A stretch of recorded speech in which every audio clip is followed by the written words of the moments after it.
Hablar sobre el arrebatamiento o rapto según la Biblia, el arrebatamiento o rapto de la iglesia, ¿sí? Espero que haya traído su libreta de apuntes.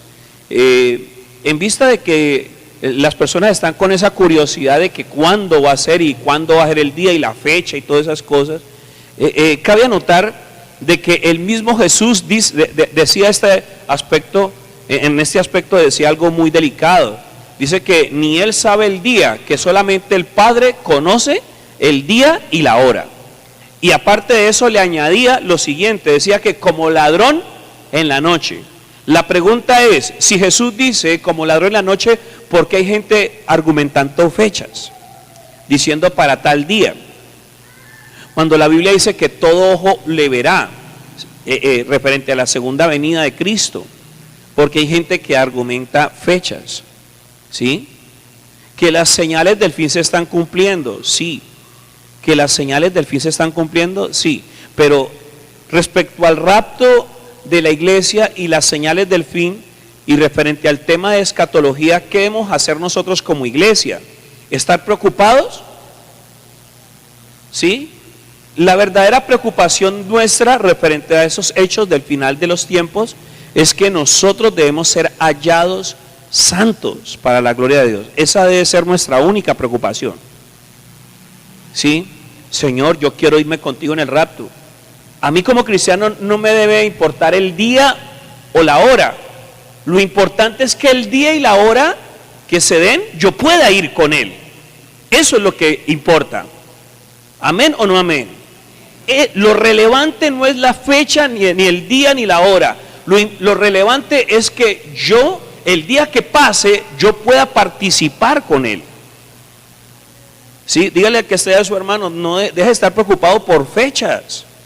Deje de estar inquieto porque los eventos están cumpliéndose. Y demos gloria a Dios porque debe ser así y así lo estableció la Biblia. Amén. Y hay varios aspectos muy importantes que debemos entender referente a la ansiedad de algunos miembros de la iglesia en general. Cuando me refiero, no es que aquí en la iglesia, estoy hablando en general. Algunos miembros de la iglesia en general están preocupados por estos eventos.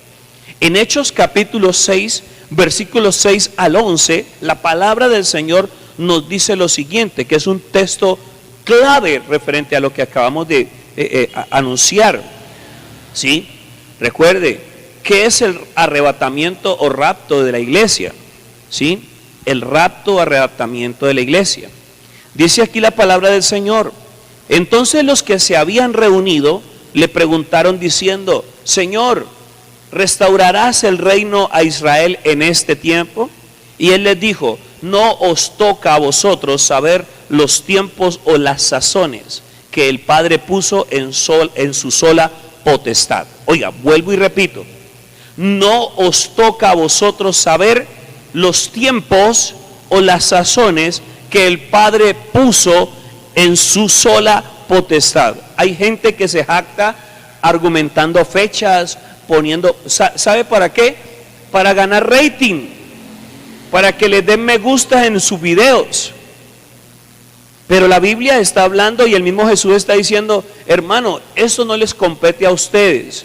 El que sabe cuándo y cómo es, ¿quién? ¿Quién? ¿Quién? No se deje llevar por hombres y mujeres que quieren ganar rating en este tema, o quieren trabajar esto como un tema de sensacionalismo, como que ay, qué miedo, ay, viene el Señor. No, hermano, no se deje llevar por esta gente, ni tampoco se deje llevar por esa sensación. Preocúpese por ser hallado santo, porque, hermano, después de que Cristo venga por su iglesia y el que se quede va a sufrir las consecuencias de la gran tribulación. Entonces nuestra preocupación, ¿cuál debe ser?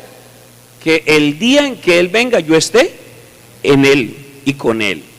Versículo 8 de Hechos capítulo 6.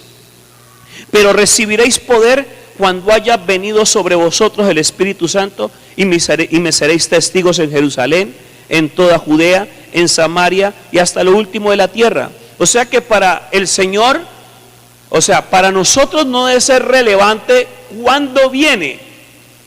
O sea, en el 2020, el 2030, en el 2035, en el 2040, ¿sí? A nosotros no es relevante eso. Lo relevante, el Señor está diciendo, pero recibiréis poder. O sea, lo verdaderamente importante para la iglesia es que usted y yo seamos llenos del poder del Espíritu Santo. Porque sabe, el ser llenos del poder del Espíritu Santo nos garantiza el rapto de la iglesia, nos garantiza el arrebatamiento. Vuelvo y le repito, el ser lleno del Espíritu Santo nos garantiza el arrebatamiento. O sea que yo día tras día debo anhelar ser lleno del poder del Espíritu Santo. ¿Y para qué debo ser lleno del Espíritu Santo? Sí, para ser llevado por Cristo, pero también Él dice aquí, para ser fiel testigo de Cristo. Y nosotros como iglesia, ¿qué anunciamos? ¿Sí? Como iglesia, ¿qué anunciamos? A ver dónde ponemos el té. ¿Sí? Sí, entonces, como iglesia, ¿qué anunciamos nosotros? ¿Sí? Anunciamos la venida de ¿quién? De Cristo. Anunciamos la resurrección de ¿quién? De Cristo. ¿Qué más anunciamos como iglesia? Las buenas nuevas de Cristo, a las cuales llamamos evangelio. ¿Las buenas nuevas de qué? De salvación. Oiga, en nuestro mensaje argumentamos lo siguiente: las buenas nuevas de Cristo, las buenas nuevas de salvación, ¿sí? La muerte y la resurrección de Cristo, y también anunciamos el juicio venidero, y entre ellos la venida de Cristo. Ese es nuestro mensaje. ¿Sí o no? Nuestro mensaje son las buenas nuevas de Cristo. El Santo Evangelio contiene todos esos aspectos. Sigo leyendo. Amén. Versículo 9. Y habiendo dicho estas cosas, viéndolo ellos, fue alzado y le recibió una nube que le ocultó de sus ojos. Y estando ellos con los ojos puestos en el cielo, entre tanto que él se iba, he aquí se pusieron junto a ellos dos varones con vestiduras blancas, los cuales también les dijeron: varones galileos, ¿por qué estáis mirando al cielo? Este mismo Jesús que ha sido tomado de vosotros al cielo, así vendrá como le habéis visto ir al cielo. ¿Cómo? ¿Anunciaron los ángeles? ¿Cómo vendría Jesús? Que así como fue llevado de en medio de los discípulos Jesús al cielo, ¿sí? Así mismo iba a venir nuevamente Jesús. ¿Anunciaron quiénes? Los ángeles.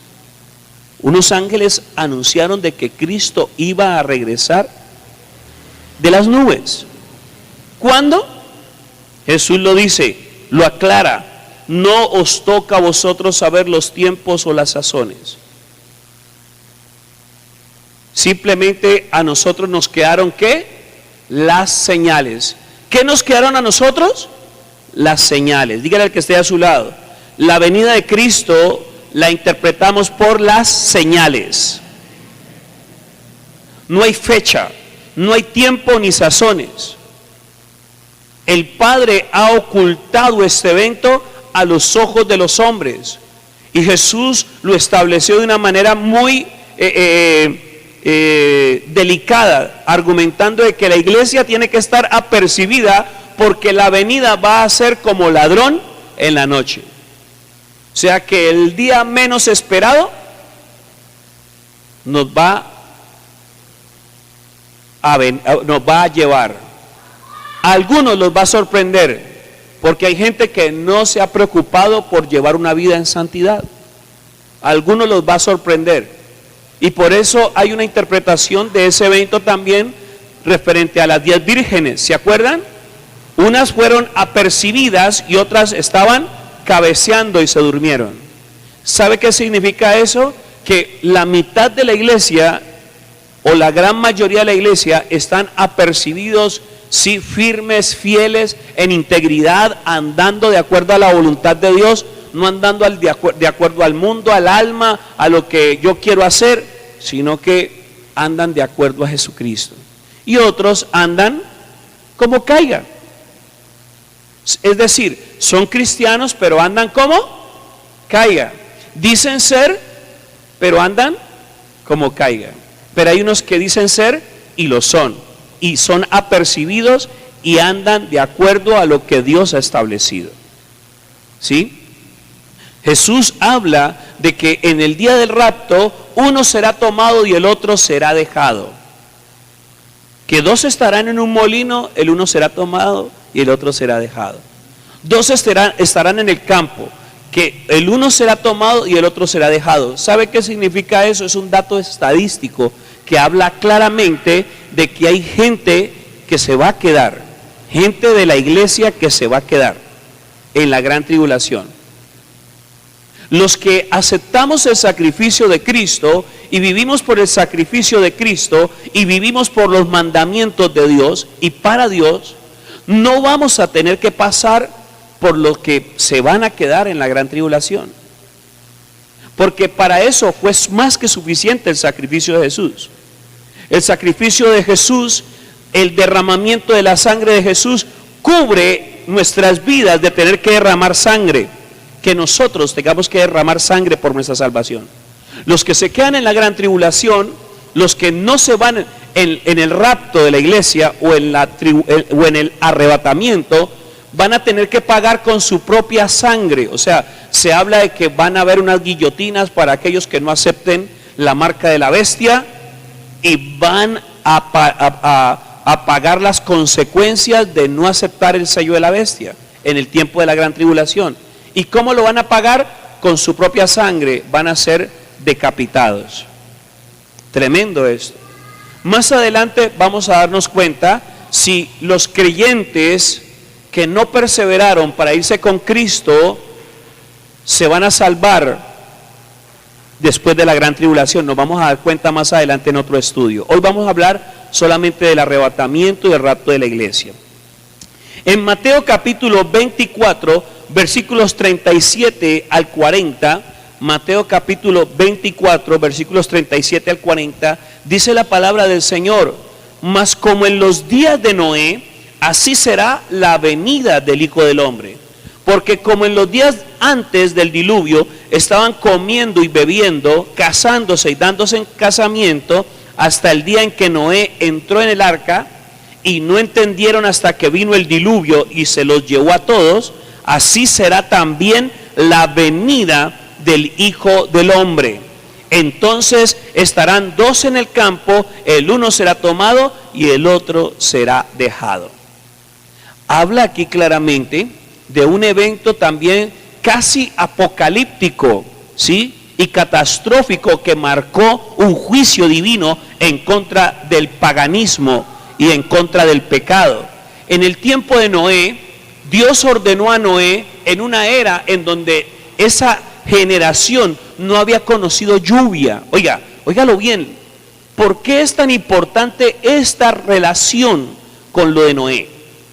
¿Por qué? Porque en ese tiempo no había ocurrido lluvia, la gente no había experimentado ese fenómeno atmosférico. La lluvia en el tiempo de Noé nadie la había vivido. Y en el lugar donde Dios había ordenado que hiciese el arca, ni siquiera había una costa cercana, no había ni siquiera un río navegable, no había un río con profundidad para poder ser navegable por esa arca, no había ni siquiera una costa. Y la gente que hacía, se burlaba. La gente que hacía, se paraba y hacía mofa, hacía carrizo, hacía bromas referente a lo que estaba haciendo Noé. Pues tal y cual ahora está aconteciendo. Un evento de esta magnitud no se ha visto. Lo más cercano quizás, y por eso debemos ser muy apercibidos, y tenemos que ser muy delicados en nuestra manera de interpretar las señales en los cielos que están ocurriendo en la actualidad. Porque un evento de tal magnitud, como dice la palabra, que se rasgará el cielo y aparecerá el Señor para llevarse su iglesia. Hermano, eso es algo de película, es algo como una película de ciencia ficción o de fantasía, es algo que para la gente es imposible. Pues déjeme decirle que Satanás ya está trabajando su lugar. Ya están apareciendo los ovnis en los aires. Personalmente yo los he visto. Creo que era el domingo sentados ahí en el parque, ¿cierto? Estábamos sentados en el domingo en el parque, cuando de un momento a otro me dio por mirar al cielo. A mí me gusta mirar al cielo, ver las estrellas y disfrutar el aire puro. Cuando de un momento a otro, ¡pum!, una luz gigante, y después parece que hubiera estado aquí en la atmósfera, y de un momento a otro salió y estaba aquí. De un momento a otro desapareció. Grande y se volvió pequeña, como si estuviera alejándose de nuestra atmósfera. Satanás también está preparando la señal para cuando ocurra el rapto. Porque imagínense tan siquiera cómo irá a ser ese rapto, cómo irá a ocurrir. En muchas películas ha ocurrido de que cuando alguien es abducido por una entidad alienígena, o sea, es llevado por naves espaciales extraterrestres, resulta de que se lo llevan y tienen un rayo que lo van alejando de la tierra. ¿No lo han visto? Imagínense cómo irá a ser el rapto. En otras ocasiones hemos visto en la Biblia raptos. El rapto de Elías. Eliseo vio, según su parecer, un carro de fuego. Si lo viera un ufólogo o una persona apasionada por los ovnis en este tiempo, viera el rapto de Elías, diría: se lo llevaron los extraterrestres, ¿sí o no? Se los llevaron los extraterrestres.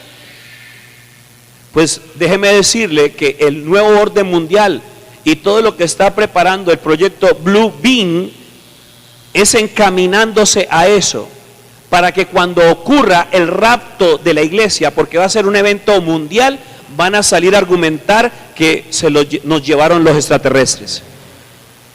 Fuimos llevados por extraterrestres. Hermano, tenemos que entender estas cosas. Y una de las señales de los cielos es estos aparatos que están apareciendo y se han manifestado con mayor fuerza en este tiempo. Avistamientos ovnis por todo lado de la tierra están ocurriendo en la actualidad. Usted quizás en algún momento va a experimentar un lugar de esto, una situación de estas. ¿Sí? Una situación de estas usted quizás la va a experimentar, pero ¿cómo está su fe referente a lo que Dios establece bíblicamente? ¿Cómo está su fe? ¿Qué usted y yo creemos referente a la Biblia? Nos vamos a dejar engañar porque el enemigo está entretejiendo su red para engañar, para que a los ojos de los hombres no sea el rapto de la iglesia del Señor como ha sido profetizado bíblicamente, sino que a los ojos de los hombres y de la ciencia sea la abducción de una población de la humanidad, de una cantidad, de una minoría de la humanidad. Tal y cual como ocurrió en el tiempo de Noé, está ocurriendo ahora. Nosotros estamos predicando el evangelio, tenemos templos. Los templos son tipos de arcas. La Biblia dice que viene un juicio. En ese tiempo el juicio fue a través de un diluvio universal. Cuando hablo de un diluvio universal es que en la arqueología mundial hay vestigios de que sí hubo un diluvio universal. O sea, toda la tierra sufrió ese diluvio. Hubo un juicio, ya hubo un juicio. Y ese fue por agua. Ahora la tierra va a ser inundada, óigalo bien, ya no por agua, sino por fuego. En ese tiempo Dios ordenó estratégicamente a Noé que construyera un arca, porque podía flotar sobre el agua, ¿sí o no? En este tiempo el Señor está ordenando que las ovejas de Él sean retenidas en rebaños, porque el Señor, cuando venga a la iglesia, va a buscar a sus ovejas en los rebaños. Y el enemigo ha lanzado una cantidad de cosas y engaños y mentiras, diciéndole a la gente: tú no necesitas de congregarte, porque ya te puedes congregar por Facebook o YouTube.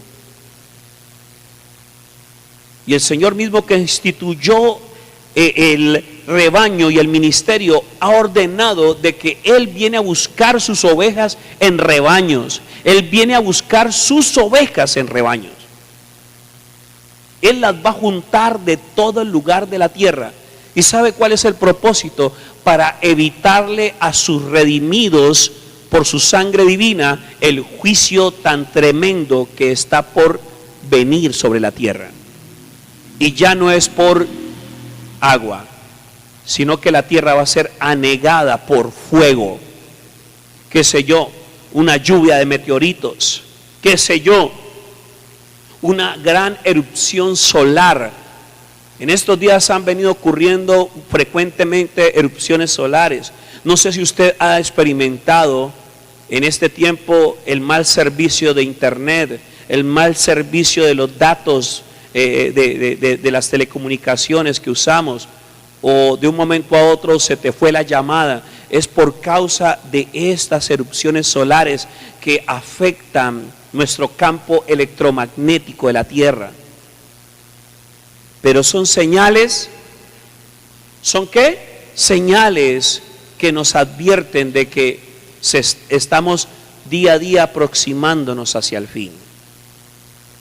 Y como la gente ahorita se burla, nos dicen locos, nos dicen fanáticos. Somos el tipo de Noé. Los cristianos evangélicos somos el tipo de Noé. Los pastores y ministros de este tiempo somos el tipo de Noé. Burlados, vejados, calumniados. ¿Quién sabe cuántas cosas no le dirían al hermano Noé? ¿Quién sabe cuántas situaciones no querían inventarse referente a la reputación de Noé? Pero Noé seguía con su labor intacta. Lo que Dios le había mandado a hacer, lo estaba haciendo. Iglesia del Señor, ministros del Señor, no cesemos de hacer lo que Dios nos ha ordenado hacer, porque pronto recibiremos la recompensa de lo que el Señor nos ha mandado hacer. Oiga, esconda el rebaño.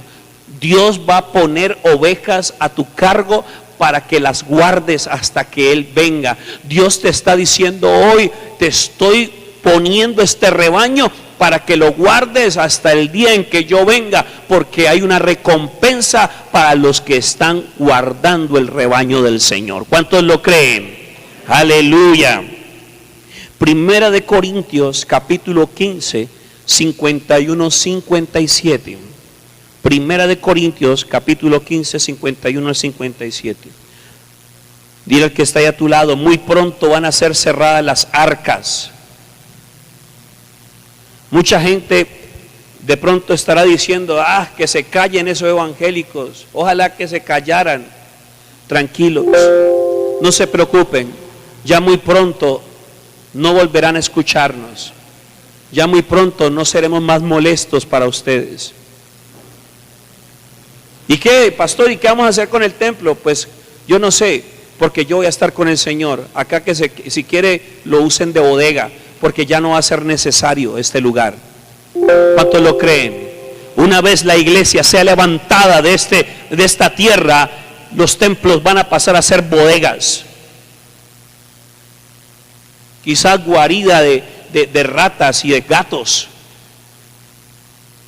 Pero mientras eso pasa, los templos están portando la gloria del Señor y el rebaño de nuestro Rey. ¿Cuántos dicen amén? Dale un aplauso a Jesucristo, porque Maranata, Maranata, Cristo viene.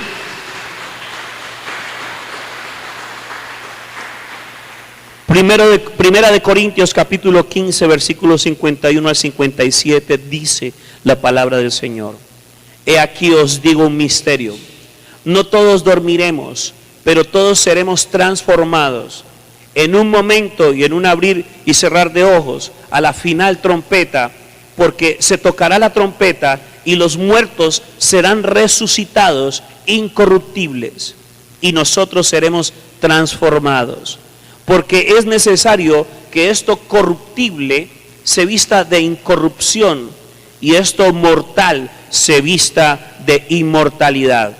Y cuando esto corruptible se haya vestido de incorrupción y esto mortal haya sido vestido de inmortalidad, entonces se cumplirá la palabra que está escrita: sorbida en la muerte, sorbida es la muerte en victoria. ¿Dónde está, oh muerte, tu aguijón? Y el poder del pecado, ¿dónde, oh sepulcro, tu victoria? Versículo 56. Ya que el aguijón de la muerte es el pecado y el poder del pecado la ley. Versículo 57. Mas gracias sean dadas a Dios que nos da la victoria por medio de nuestro Señor Jesucristo. Hay un misterio tremendo, por eso le digo que es como una película impactante, ¿sí? Que impacta, y por eso la gente choca contra nosotros cuando hablamos del rapto de la iglesia o el arrebatamiento, porque un fenómeno como este, la resurrección de los muertos en Cristo, usted se imagina que de un momento a otro se sacuda la tierra y empiecen a salir los que en otro tiempo eran mortales, ahora resucitados para ser seres inmortales, transformados por el poder y la gloria del Señor. Ahora, hay un misterio muy especial que tú y yo debemos entender, que este cuerpo de muerte no puede entrar a la eternidad, por eso es necesario la transformación. La gente, nosotros estamos poco familiarizados con la muerte porque es un evento catastrófico para un hogar, para una familia. A nadie le gusta entregar a su papá, a su mamá, a su pareja o a sus hijos al sepulcro, pero es un fenómeno necesario en el mundo de los mortales. Aló, es un fenómeno necesario en el mundo de los mortales. Yo en algún momento les explicaba a ustedes que la muerte es tan necesaria aquí en el mundo físico, el mundo mortal, porque imagínense que el ser humano no muriese, nos hubiese tocado que colonizar o terraformar los siguientes planetas de aquí del sistema solar. Nos había tocado que terraformar ya Marte y tener gente viviendo allá y en otros planetas, ¿sabe? Y es algo imposible, no hay la tecnología todavía suficiente para uno decir voy a colonizar Marte o voy a terraformar Marte. La expresión terraformar significa querer hacer como la tierra, un lugar que no es la tierra. Eso es terraformar, ¿sí? Pero es algo imposible. Dios en su lugar estableció que el hombre muera, ¿sí? Pero hay algo muy especial. El hombre tiene un espíritu y un alma eternos, los cuales van a participar de un juicio divino. Y todos los que aceptamos a Jesucristo somos eximidos, o hágalo bien, más bien, somos como, ¿cómo le podríamos decir a esto? Así como cuando a usted le dicen, usted no tiene que presentar el examen, usted está exonerado. Nosotros somos exonerados por la sangre del Cordero de este gran juicio del trono blanco. ¿Cuántos alaban al Señor? Todos los seres humanos, así dice la Biblia, está establecido que el hombre muera una sola vez y después ¿qué? El juicio. Así está establecido. Todo hombre que muere, muere para pararse delante del trono de Dios. Los que mueren en Cristo no se paran delante del trono de Dios, sino que se presentan delante del bimá de Cristo, el tribunal de Cristo. Y eso ocurre después de las bodas del Cordero. Antes de las bodas del Cordero, ¿qué ocurre? El rapto de la iglesia. ¿Y quiénes son los primeros que van a participar del rapto de la iglesia? Los muertos en Cristo. Oiga, ellos son los primeros en participar. Los muertos en Cristo resucitan primero y luego los que vivamos para ese tiempo, vamos a ser arrebatados juntamente con ellos en las nubes. Así lo dice la palabra. Ya vamos para el texto bíblico que les digo. Entonces, fenómenos sobrenaturales que van a ocurrir el día del rapto de la iglesia o del arrebatamiento, la resurrección de los muertos en Cristo. No van no va a ser una película de zombies, ¿sí? No va a ser ninguna película de muertos vivientes, no. Van a ser gente que va a resucitar con cuerpos gloriosos. ¿Sabe qué significa el cuerpo glorioso? Un cuerpo glorioso es un cuerpo inmortal. ¿Cuántos dan gloria a Dios? Tus familiares que murieron en Cristo van a resucitar con cuerpos inmortales, cuerpos glorificados. Y luego, los que ese día vamos a ser transformados en un abrir y cerrar de ojos en cuerpos gloriosos también. Los que vivamos para ese tiempo, ¿sí? Gloria a Dios, ojalá Dios nos conceda el privilegio de no conocer muerte, ¿cierto? Dios quiera que para el día en que Cristo venga, nuestros cuerpos sean transformados, ¿sí? Pero ambos tienen el privilegio de ser llevados por Cristo. El que muere en Cristo, como el que hasta ese momento no haya muerto, y es de Cristo. ¿Cuántos dan gloria a Dios? Se conoce como el arrebatamiento o el rapto el momento en el cual Dios levantará a su iglesia y la sacará de la tierra. Oiga, se conoce como arrebatamiento o rapto el momento en el cual Dios levantará a su iglesia y la sacará de la tierra. ¿Sí? Los que hayan muerto en Cristo resucitarán, y los seguidores de Jesús que aún estén vivos serán quitados de la tierra. Desde ese instante la iglesia estará con Dios por la eternidad. ¿Cuándo voy a estar por la eternidad con Dios? Cuando ocurra el rapto de la iglesia. En el Evangelio de Juan leemos unas palabras de Jesús. ¿Cuáles son?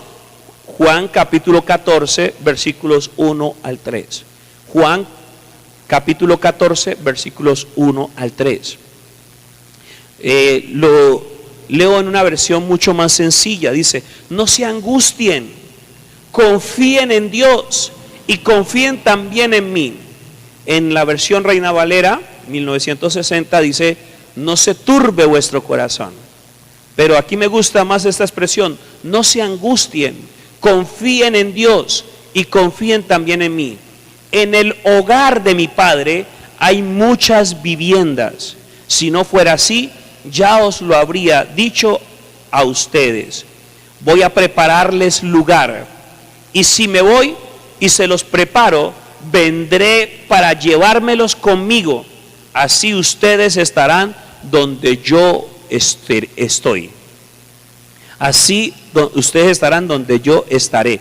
Porque este lugar, esta promesa, Jesús la hizo cuando estaba aún aquí en la tierra con los discípulos, antes de entregar su cuerpo en expiación por los pecados.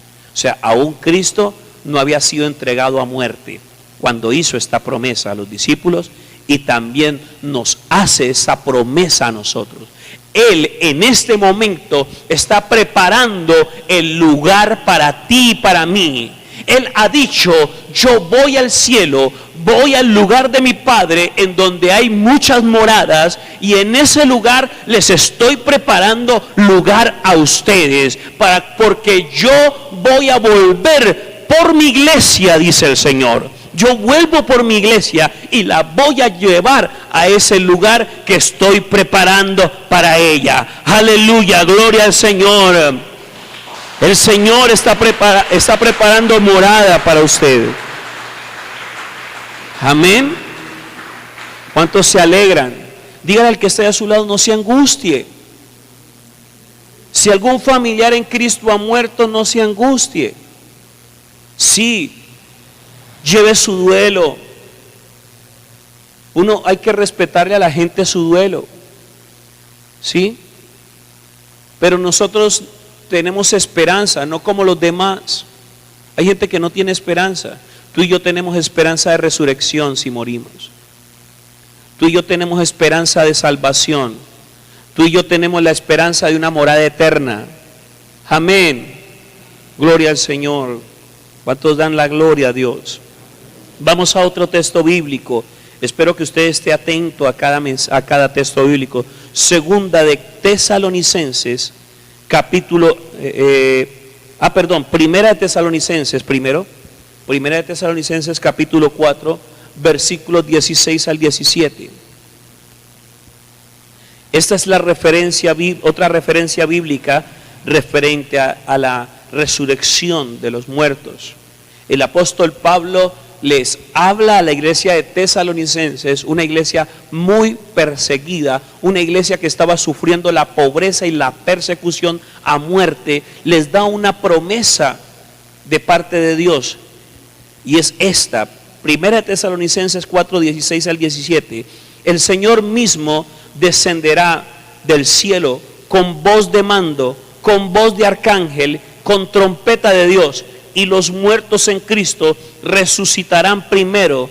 Luego los que estemos vivos, los que hayamos quedado, seremos arrebatados juntos con ellos en las nubes para encontrarnos con el Señor en el aire, y así estaremos con Él para siempre. Recuérdelo bien. Primero de Tesalonicenses, capítulo 4, versículos 16 al 17. ¿Cuántos están aprendiendo? ¿Usted ve que yo estoy poniendo fechas? ¿Usted ve que yo estoy como poniéndole a las personas como que hay el corazón? No, yo les estoy dando la esperanza de la palabra. Yo no les estoy diciendo y mire lo que está pasando y entonces se va a levantar Lucifer. No, yo le estoy hablando para que usted y yo, como buenos cristianos que somos, amén, o por fe, no, buenos cristianos, estamos esforzándonos por ser agradables delante del Señor, adoración para nuestro Rey, que el día que esto ocurra podamos disfrutar de ser transformados por el poder de Dios para irnos a la gloria eterna. Sí, entonces ahora sí vamos a segunda de Tesalonicenses, capítulo 2, versículos 1 al 12. Segunda de Tesalonicenses, capítulo 2, versículos 1 al 12. Amén. Permítame, me tomo.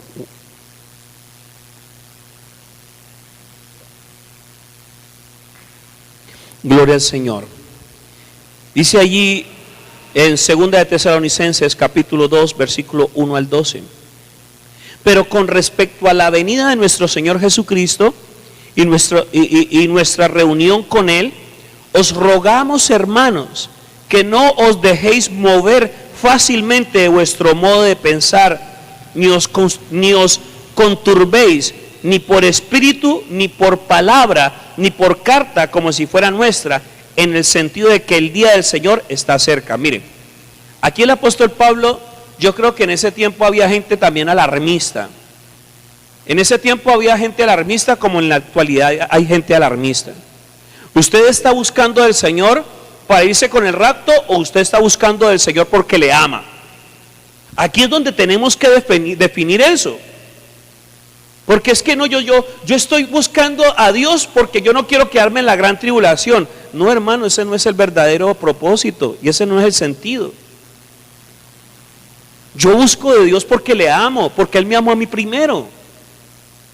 Y yo no tengo que andar perturbado porque las señales del fin se están cumpliendo. La Biblia dice que erguíos y alegrados, y que pongamos nuestro rostro con gozo al ver que las señales se están cumpliendo. Porque, hermano, ¿a cuánto les es fácil orar? Mire, es difícil concentrarse, es difícil arrodillarse, es difícil ayunar, es difícil congregarse, porque la carne es débil, pero el espíritu siempre está dispuesto, dice la palabra. ¿Sí o no? Pues cuando ya estemos con el Señor, no vamos a tener esa dificultad. Y una manera de mostrarle a Dios que le amamos es que nos esforzamos. Y ahora voy a orar. Estoy enfermo, pero voy a orar. Voy a buscar el rostro de mi Señor. Pero usted imagine, no, yo oro porque es que yo quiero que el Señor me lleve en el rapto. ¿Usted imagina usted y yo salirle con esas al Señor? Eso es muy triste. Es como si yo le dijera, es que yo te tengo a usted, lo tengo a usted de amigo porque usted es muy amplio, usted gasta. ¿Usted le gustaría que uno le dijera eso a un amigo así? ¿O a qué amigo le gustaría que le dijeran esto? Es que yo te tengo de amigo porque es que vos sos rico y tenés plata. ¿Usted se imagina que a alguien le dijera eso? Sería algo muy doloroso. Interés cuánto vale, ¿cierto? Entonces no buscamos a Dios porque estamos huyéndole al juicio venidero. Le buscamos porque le amamos, le servimos porque le amamos, le adoramos porque lo amamos, alabamos porque lo amamos y nos esforzamos, aún a pesar de nuestras debilidades, en buscar su rostro porque le amamos y nos identificamos con Él. Somos de Cristo. ¿Cuántos son de Cristo? Hagan una bulla, aleluya. Gloria al Señor. Gloria a Dios, porque aquí no hay gente comiéndose las uñas. Aquí no hay gente aquí está la gente que quiere ser salva porque ha conocido que hay un amor más grande que lo ha perdonado y que lo ha redimido. Aleluya. Sigo leyendo, versículo 2, el 3, vamos al 3. Nadie os engañe en ninguna manera, porque no vendrá sin que antes venga la apostasía y se manifieste el hombre de pecado, el hijo de perdición. Ya saben ustedes que es el anticristo, el cual se opone y se levanta contra todo lo que se llama Dios o es objeto de culto, tanto que se sienta en el templo de Dios como Dios, haciéndose pasar por Dios. ¿No os acordáis que cuando yo estaba todavía con vosotros os decía esto? Y ahora vosotros sabéis lo que lo detiene, a fin de que a su debido tiempo se manifieste. ¿Cuántos saben qué es lo que detiene el obrar del anticristo? Y el silencio reinó. El Espíritu Santo, la iglesia del Señor, que intercede día y noche. El Espíritu Santo que intercede día y noche. El día en que la iglesia y el Espíritu Santo sea levantado de aquí con la iglesia, ese día le queda el campo libre al anticristo para que haga lo que quiera aquí en la tierra. ¿Qué es lo que impide que el anticristo se manifieste? Yo creo que ya ese tipo tiene que andar por ahí. Oiga, ya ese tipo tiene que andar por ahí. Esa persona, esa entidad demoníaca ya tiene que estar por ahí. Ya tiene que estar por ahí. Pero no se ha podido manifestar porque la iglesia del Señor aún no ha sido llevada a la gloria del Señor. Sigo leyendo. ¿Cuántos están aprendiendo? Dice allí, versículo 5, ¿no os acordáis que cuando yo estaba todavía con vosotros os decía esto? Y ahora vosotros sabéis lo que lo detiene, a fin de que a su debido tiempo se manifieste. Versículo 7, porque ya está en acción el misterio de la iniquidad, solo que hay quien al presente lo detiene. Diga conmigo, estamos firmes en la batalla. Dice aquí, es hasta que él a su vez sea quitado de en medio, y entonces se manifestará aquel inicuo, a quien el Señor matará con el espíritu de su boca y destruirá con el resplandor de su venida. Inicuo cuyo advenimiento es por obra de Satanás, con gran poder y señales y prodigios mentirosos, y con todo engaño de iniquidad para los que se pierden, por cuanto no recibieron el amor de la verdad para ser salvos. Por esto Dios les envía un poder engañoso para que crean la mentira, a fin de que sean condenados todos los que no creyeron a la verdad, sino que se complacieron en la injusticia. Y aquí es donde queda la duda. ¿Los que se quedan en la gran tribulación serán salvos? Porque este texto bíblico deja abierta esa duda, deja abierta esa inquietud. ¿Los que se quedan en la gran tribulación se salvarán?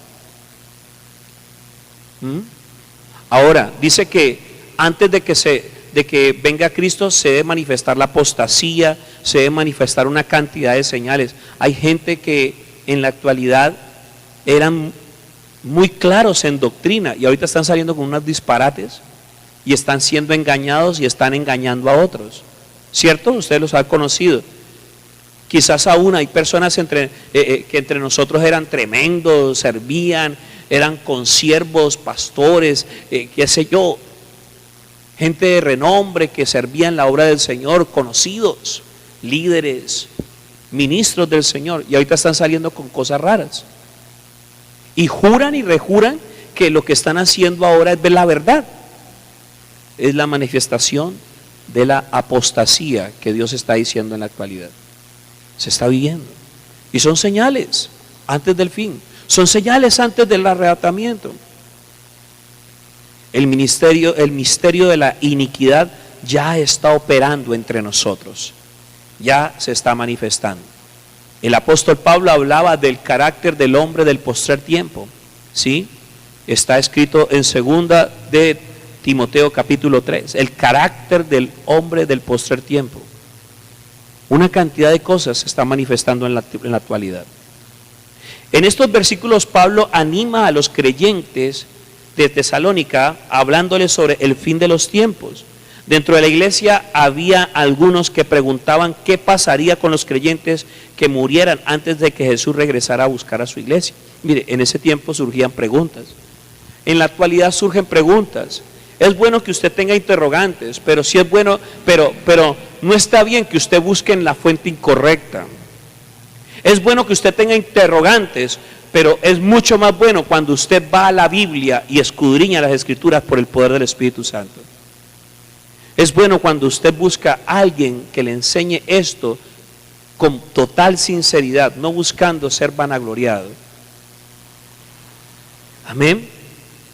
En todo esto que les he estado enseñando, les estoy hablando de la venida de Cristo, les estoy hablando del rapto de la iglesia, pero en ningún momento les he hablado de fechas, en ningún momento he querido alardear de conocimientos, simplemente les estoy hablando de una manera sencilla para que ustedes puedan entender este misterio.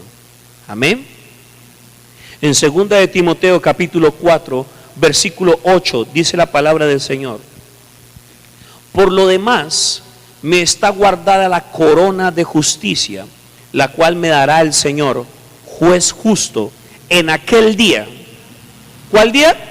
El día del rapto. En aquel día, y no solo a mí, sino también a todos los que aman su venida. No tenemos miedo de la venida de Cristo, amamos la venida, ¿cierto? Y quizás muchos en la actualidad hemos tenido sueños que nos perturban. ¿Cuántos no se han soñado con el rapto de la iglesia? Y hasta en algún momento se quedaron y se están comiendo la uña y uno dice, se levanta perturbado, ¿cierto? Pues hermano, si usted sabe cómo está obrando, si usted sabe cómo es delante de Dios, no tenga temor. Simplemente obedezca lo que Dios está estableciendo a través de Apocalipsis. Santifíquese más, sea santo aún más. Amén. Porque el que ha de venir vendrá y no tardará. Amén. En aquel día todo ojo le verá. Vamos a otro texto bíblico. ¿Sí? Dile a que esté a tu lado: nos espera la corona de vida, nos espera la corona de la justicia. Todos competimos y todos vamos a llevarnos un galardón maravilloso. Amén. ¿Cuántos lo creen? Vamos entonces a tener muy claro estos tres eventos, ¿sí?, que van a ocurrir. Vamos a recordar estos tres eventos que van a ocurrir en la gran tribulación. ¿Listo? Primero, Jesús descenderá y anunciará su venida. Apocalipsis capítulo 1:7 dice: todos lo verán con sus propios ojos, ¿cierto? Segundo, los muertos en Cristo, ¿qué va a pasar? Resucitarán. Y en el tercer lugar, los hijos de Dios que aún estén vivos serán arrebatados y se reunirán con el Señor en el aire. Tres cosas importantes van a ocurrir en el día del rapto, en el día del arrebatamiento, ¿sí? Y también Daniel lo anuncia, ¿sí? Daniel capítulo 12, versículo 2. Mire lo que dice aquí. Daniel capítulo 12, versículo 2 en adelante, vamos a leerlo. Amén. Dice, muchos de los que duermen en el polvo de la tierra serán despertados. Mire, también en el libro de Daniel, sí, está escrito esto del rapto. Muchos de los que duermen en el polvo de la tierra serán despertados, unos para vida eterna y otros para vergüenza y confusión perpetua. Está hablando de la resurrección de la gente para el juicio del trono blanco. Los que van a ser resucitados para pararse delante del trono blanco, ¿sí? Para ser enjuiciados ¿por quién? Por Dios, el juez justo. Sigue diciendo aquí la palabra del Señor. Versículo, dice aquí en el versículo 3, los entendidos resplandecerán como el resplandor del firmamento. Habla también claramente de que los hijos de Dios vamos a ser transformados en cuerpos gloriosos. Aquí lo dice claramente, los entendidos resplandecerán como el resplandor del firmamento. En ese tiempo se habla de los entendidos a aquellos que guardan la ley y el pacto del Señor. Nosotros no nos basamos en la ley de Moisés, nosotros nos basamos en la gracia de Cristo, pero de las dos la que tiene más peso es la gracia del Señor, porque el que transgrede el mandamiento estando en Dios tiene un gran problema delante de Dios, porque no se pagó, no fue una cabrita, no fue un corderito, no fue un becerro, no fue ningún otro animal como se hacía en el antiguo pacto. Fue un solo sacrificio y es el cordero inmolado que quita el pecado del mundo. Un único sacrificio. Así que usted y yo tenemos que ser responsables con nuestra manera de vivir respecto a Cristo. ¿Cuántos dicen amén? Si usted y yo queremos vivir ese evento glorioso, miremos bien cómo caminamos. Dice, los entendidos resplandecerán como el resplandor del firmamento, versículo 3. Y los que enseñan la justicia a la multitud como las estrellas a perpetua eternidad. Versículo 4 le dicen a Daniel, pero tú, Daniel, cierra las palabras y sella el libro hasta el tiempo del fin. Muchos correrán de aquí para allá y la ciencia se aumentará. Oiga, muchos correrán de aquí para allá y la ciencia se aumentará. No era en el tiempo de Daniel. No era en el tiempo de Juan cuando le fue revelado el Apocalipsis en la isla de Patmos. No era en el tiempo de la Edad Media o la Edad Contemporánea. Es para el fin de los tiempos. Y probablemente tú y yo, que ya estamos viendo las señales cumplidas de las palabras proféticas antes del fin, estamos experimentándolas y viviéndolas, y por eso creemos que estamos en los tiempos del fin, de que Cristo está pronto a venir por su iglesia. Es tan especial este texto bíblico que me admiro cuando escuchamos el Apocalipsis capítulo 3 versículo 20, y con este quiero cerrar esta enseñanza del rapto de la iglesia. Es tan especial y tan recóndito esto, y tan admirable la Biblia como nos anuncia la venida de Cristo, que nos encontramos a la última iglesia advirtiéndole el Señor lo siguiente en Apocalipsis capítulo 3 versículo 20. Yo podría decir, si nosotros nos basáramos en la edad de las iglesias, ¿cierto? Estamos viviendo la última edad de la iglesia, podríamos decirlo de esa manera.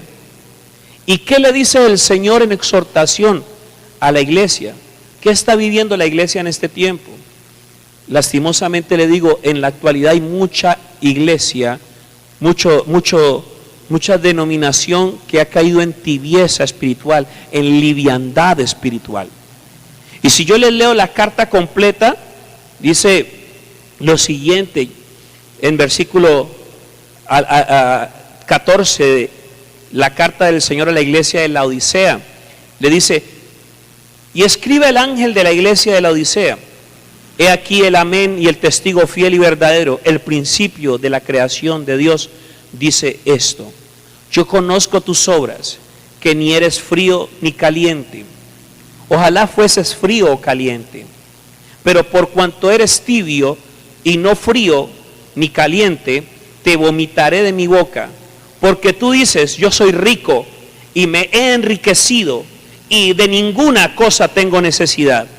Y no sabes que tú eres un desventurado, miserable, pobre, ciego y desnudo. Por tanto, yo te aconsejo que de mí compres oro refinado en fuego, para que seas rico, y vestiduras blancas para vestirte, y que no se descubra la vergüenza de tu desnudez. Y unge tus ojos con colirio para que veas. Yo reprendo y castigo a todos los que amo. Sé pues celoso y arrepiéntete. Aquí viene la exhortación, la palabra de Jesucristo a la iglesia de la actualidad, a la última de las iglesias, a la última de las iglesias en la historia de las iglesias. Le dice el Señor lo siguiente: he aquí, yo estoy a la puerta y llamo. Si alguno oye mi voz y abre la puerta, entraré a él y cenaré con él y él conmigo. Aquí habla claramente el Señor de que Él está a las puertas. A la última iglesia le está diciendo: yo vengo pronto, estoy aquí, estoy a las puertas. Si alguno oye mi voz, le daré a participar de mi gran cena, de mi gran banquete, las bodas del Cordero. Amada iglesia, el que tiene oído, oiga lo que el Espíritu dice a las iglesias. Jesús está a las puertas. ¿Cuántos lo creen? Jesús está a las puertas. Y que Dios nos libre de ser una iglesia tipo la Odisea. Si fuese así, Dios mío santo, necesitamos obedecer lo que Dios nos está inquietando. Limpiemos nuestros ojos con colirio y démosle más valor a las cosas espirituales que a las terrenales. Ponte sobre tus pies, amada iglesia. Cristo viene. Cristo está a las puertas. Y el que oye la voz y el que está obedeciendo el mensaje de la palabra y la salvación, el que se halla perseverando en esta fe, va a entrar al tiempo glorioso con el Señor en las bodas del Cordero.